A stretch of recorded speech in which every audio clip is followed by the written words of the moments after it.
Hey yo, hey yo, hey yo, hey yo, hey yo, hey yo,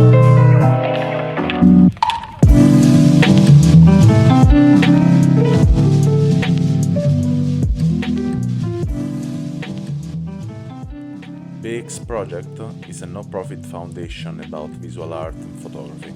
If you want to help us, just drop a donation on buymeacoffee.com/BerlinExplorer. Hello everyone to 50 Minutes of Experience. Today I'm with Rapalje from USA, but I don't know exactly where. But she will introduce herself, and then we discover also that. Welcome, Pearl. Hey, how's it going, Emiliano? Yes, really good and really nice to see you today. Yeah, I'm from San Francisco. Yeah, actually. so I was understanding good. So just because before I probably understood lived more than live now. So I was thinking you was living there, but not yet. But yeah, so welcome to the podcast. And today, we talk a bit about your experience in photography as human and also photographer. And I want to say that you are one of the photographer of the next magazine we are preparing, and I received a lot of picture from you. That is really nice because they are really different picture, and especially your work is really interesting because it's based on many different style. Because it's jumping from not only straight photography in a digital way, but especially in 35 millimeter in analogic, it's really particular. But let's do it in that way. So you introduce a bit of yourself. You just tell us who you are and when did you start to taking picture, and then we go a bit more deeper inside of you. Inside of me? Okay. Inside of your soul. Don't misunderstand. Yeah, I mean, I wanted to send you, I was very intrigued by the magazine and by all the themes because I like the idea of all the different colors. And I've ever since 2012 I started doing analog film again, and I joined the community of lomography, which lomography, as you probably know, is a community that really encourages analog film, and they started incorporating, I think somebody in the group a long time ago, like in the 90s, found a Russian compact camera in a thrift store, and they thought it was really intriguing. It was called an LCA, Lomo LCA. And they started a community around this little tiny compact camera. And so I rejoined when I was 18.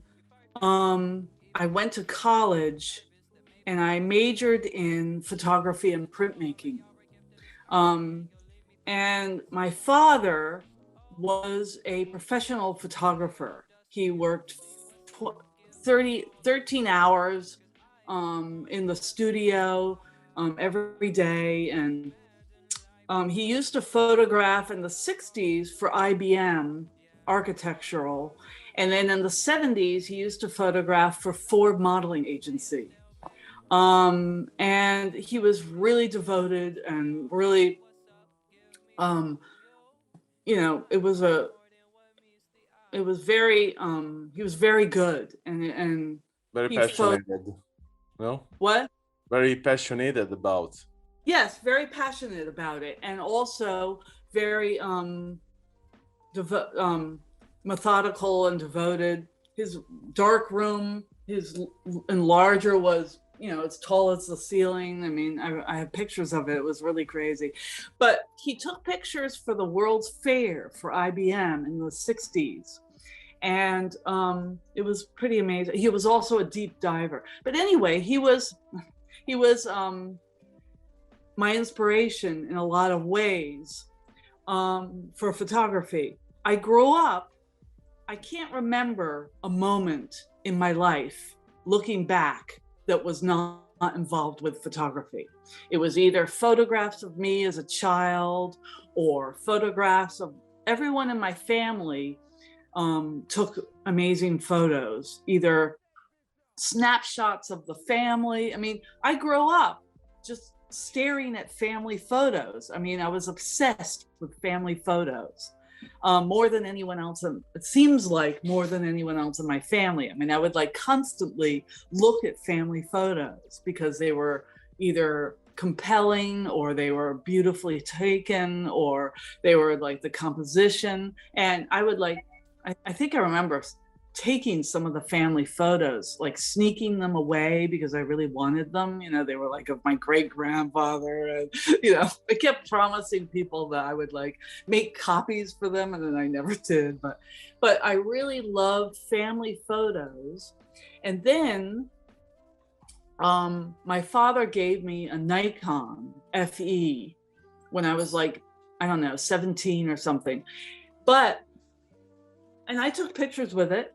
But when I went to college, I remember taking pictures of my great grandmother's house. She lived in kind of a nice house. It was big and it had a lot of stuff in it, like lots of beautiful interiors. And I remember I was the only person that was taking pictures of her house. And then she died in 1985, and I was the only person that really took modern pictures of it. And that was kind of my first sort of viewpoint of when I like to take pictures of something that's layered, where you take pictures and you can't stop finding interest in a subject.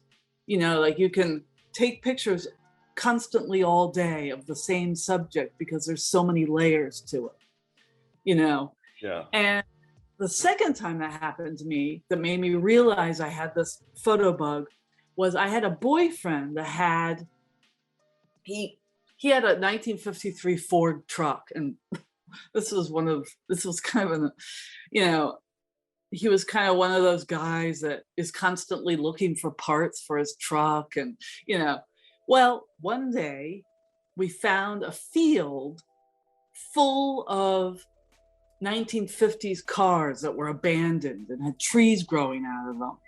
And I know in Europe they have places like this, but this was like in Connecticut in the US, and it was all Packards and hearses and, you know, Edsels. And he found his part for his truck, and he was just like looking for the part. And then when he found it, he was like, okay, I found my part, let's go. And I was like, really? You need to go now? Because I can't stop taking pictures of all these trucks and cars and the parts of them and the trees and the things growing out of them.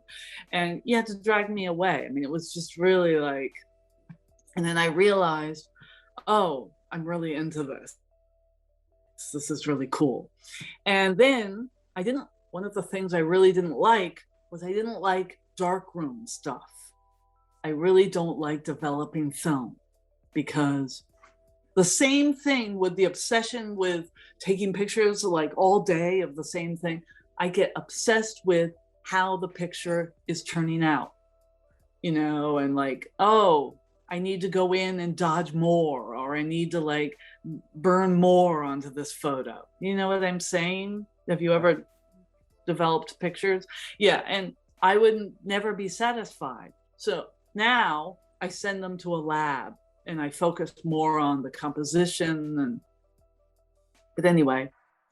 Yeah, it's a really interesting what you said, and I even think most of the time that during this podcast that I have to drive the podcast more and more to US country, because I have to say that, I mean, I don't want to offend anyone of other podcasts for sure, but I feel like with people from USA, there is always a lot to talk about. And I don't know why with people from Europe country, they don't drive them words as people from Oh, I US. see. They're not as talkative. I don't know. It's something I started to see and to listen. Know that a lot of people from US they talk and they have stories. They know how to explain that stories. They know how to drive a Yeah. storytelling. You know, and other people from other country they just answer to the question and then that's it. And sometimes even less than 1 minute, and I think I about see. what Yeah, about they're very clipped. We call that clipped. yeah. You know. Yeah, yeah. It's really crazy, What you do you know. have to ask? It's really succinct, whereas I've been told all my life that I talk too much. So Oh, it's I mean, yeah, you are in the right place to doing that now. And just you know, I'm trying to go over and over and over every page of the photography or your photography on Lomography. I'm trying to get to the first page of first upload on Lomography, but actually I'm at page number 382, and is keep going on. oh my And god. I'm asking Well, to myself, what? I started when I was in college and I left, I didn't have a dark room because when you're in college, you get a dark room for free. And I didn't have one. So when I left, there was really no way to do analog photography. There were no labs or anything. I couldn't find a lab. So I didn't do analog photography for a long time after college. And then in like 2004, oh, I also, well, busyness too. But then in 2004, digital photography came out. And so I had a Nikon D70 and I started going crazy taking pictures with that. And I joined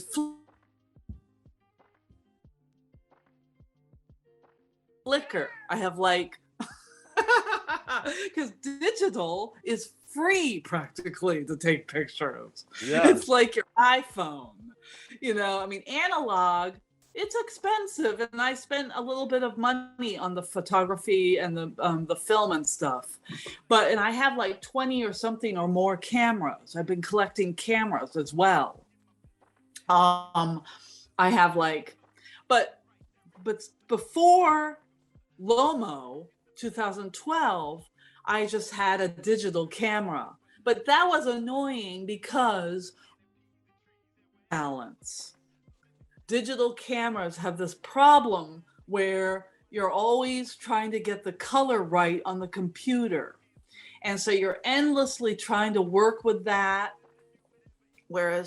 So then in 2012, I got back into analog photography. And now all I do is either analog or I do iPhone.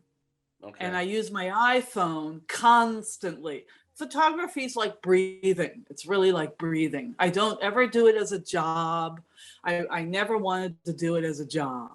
I don't like to, if someone tells me, please take a picture of this, or please take a picture at my wedding, I won't do it. I won't do it. I won't be told what to take a picture of. Yeah.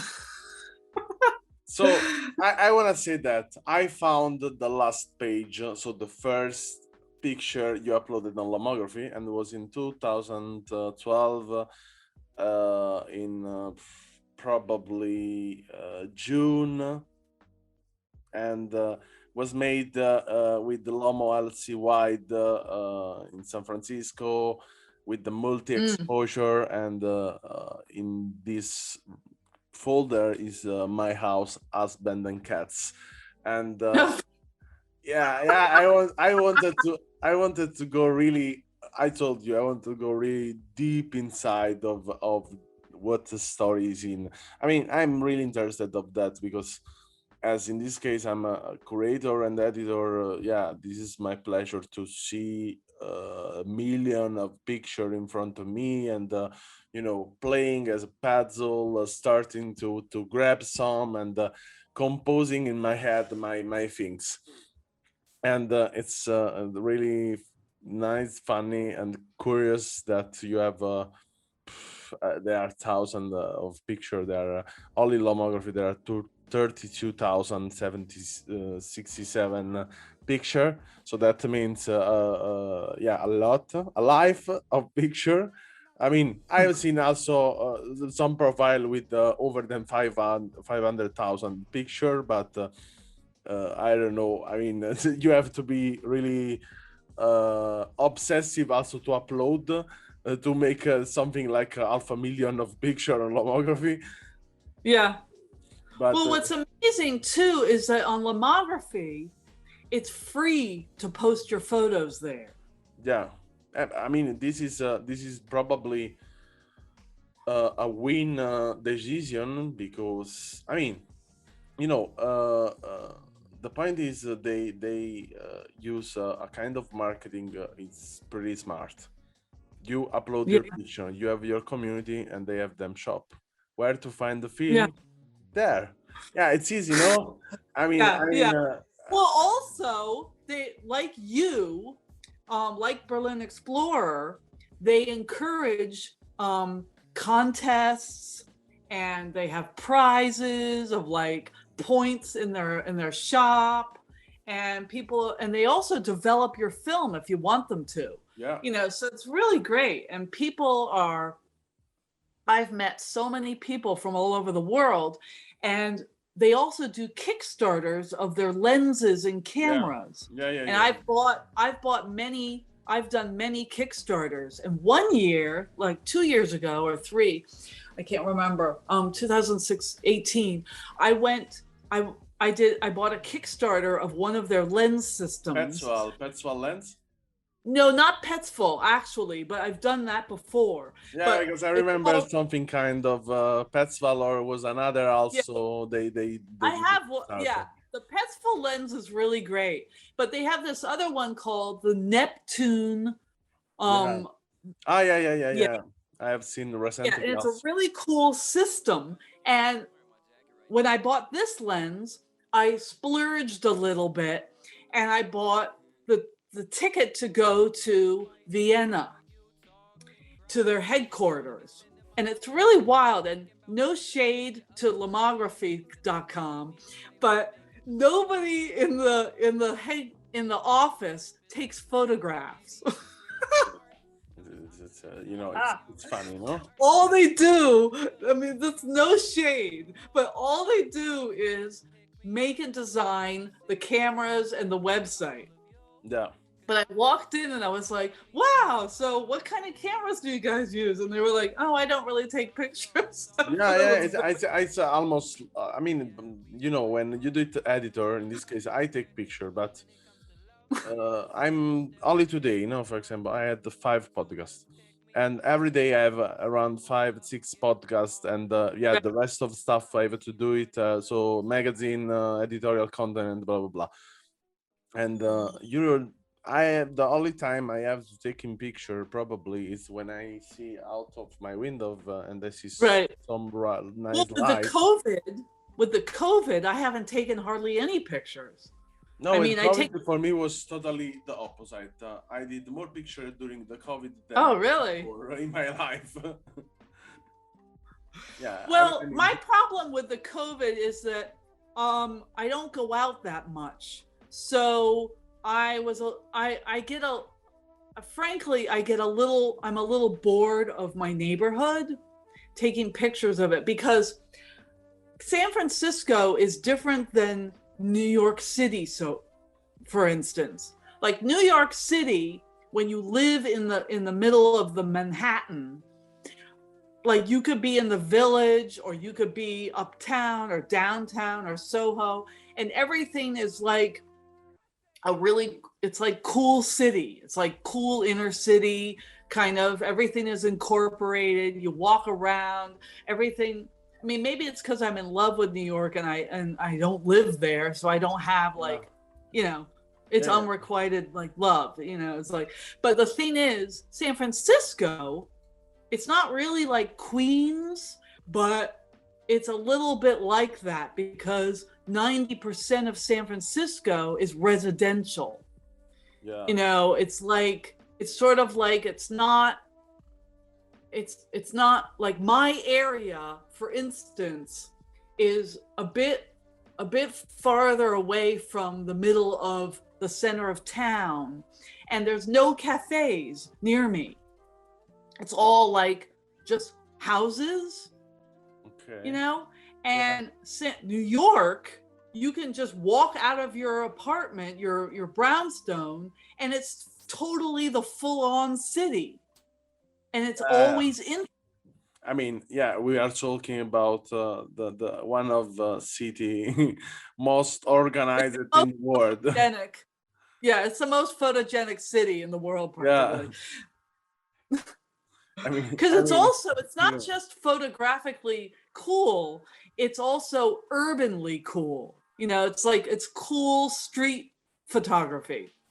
I've always loved it. My father used to live in Soho in the 80s.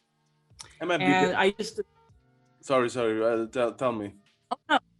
I was just inspired from what you said, and I was saying I'm a bit afraid to come in New York because I probably then stayed there for some years taking picture every day. Well, when you think about it, though, it's also one of the most expensive cities in in the U.S. Yeah, that sure. I mean, in the world, not only in U.S. I think. Yeah, I mean, that and San Francisco are some of the most expensive cities. I mean, I live in San Francisco because the weather cannot be beat. It's like 50 degrees all year round. It's like amazing. Yeah, the only thing that happens that's extreme is rain. Yeah, I mean, it's when the city is as this kind of climate, it's easy that it's also raining city because, you know, for the balance of the weather, the rain that in that. Yeah, it's the same in the south of Italy. It's really hot, but yeah, it's also the area most raining of the entire Europe. Italy's so beautiful now. I mean, I was so glad that I got to go to Venice, and we didn't stay very long. It's kind of like you don't stay very long, you know. It's expensive but it's so beautiful, you know.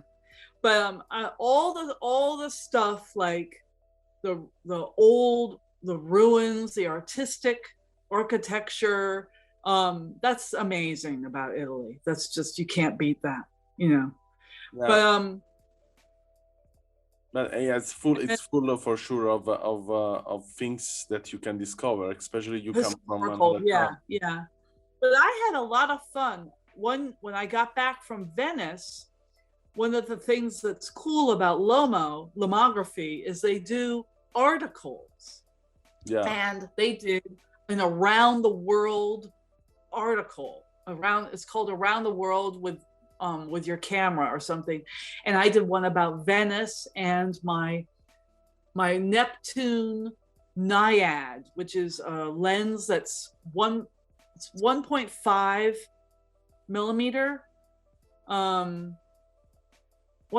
maybe 15, 15 millimeter. So it's like wide, you know, and I took a lot of pictures with that. And but joining Lomography and their community of cameras and films and lenses, in 2012, I got really into, one might say, not necessarily obsessive compulsive, but one might say just got really into collecting lenses and different kinds of film.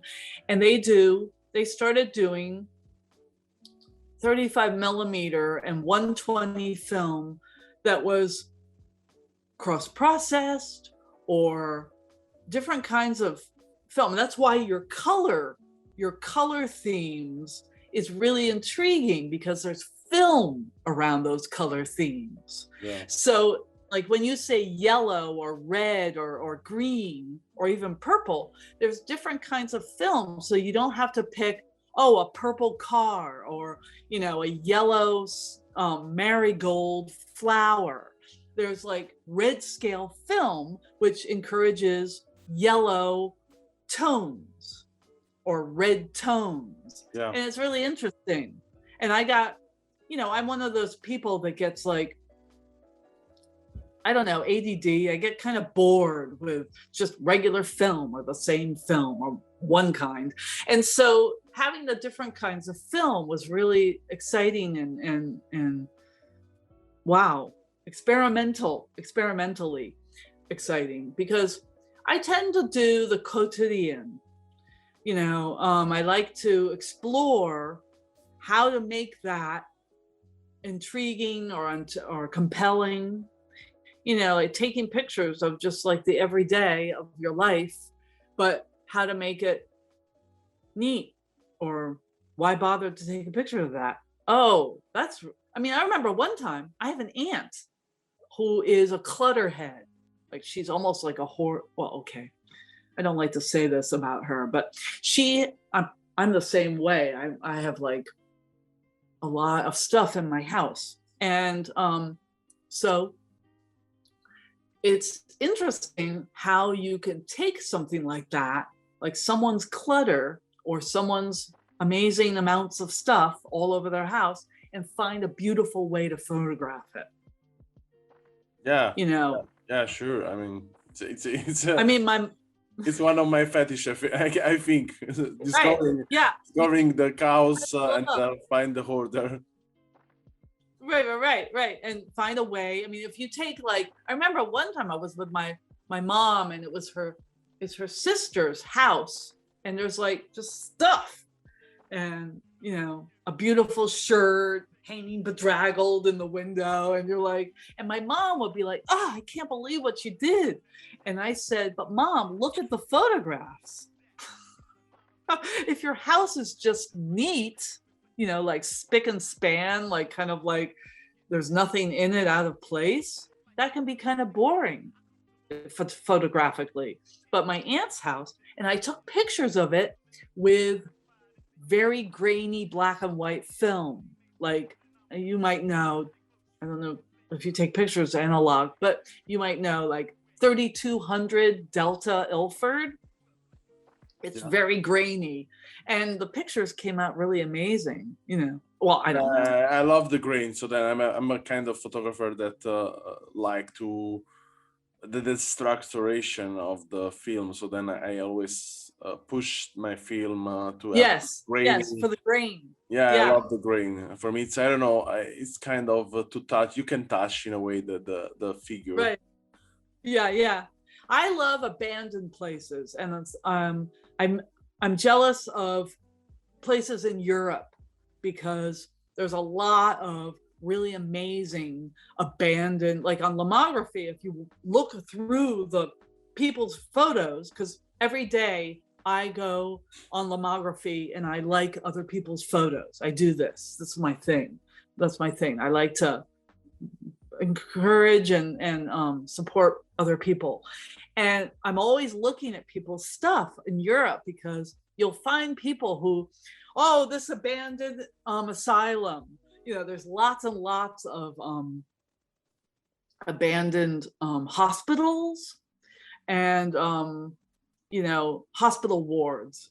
Especially here in Berlin. Especially here in Berlin, there are a lot. Right.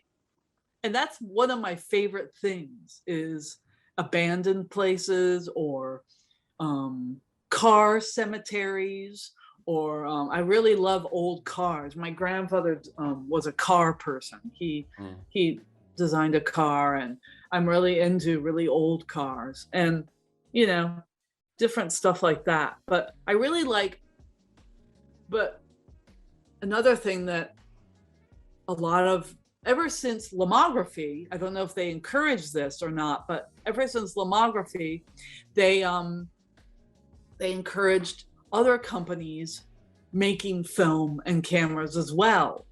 And so like there's different film companies like Revolog and Kono and I don't know, different.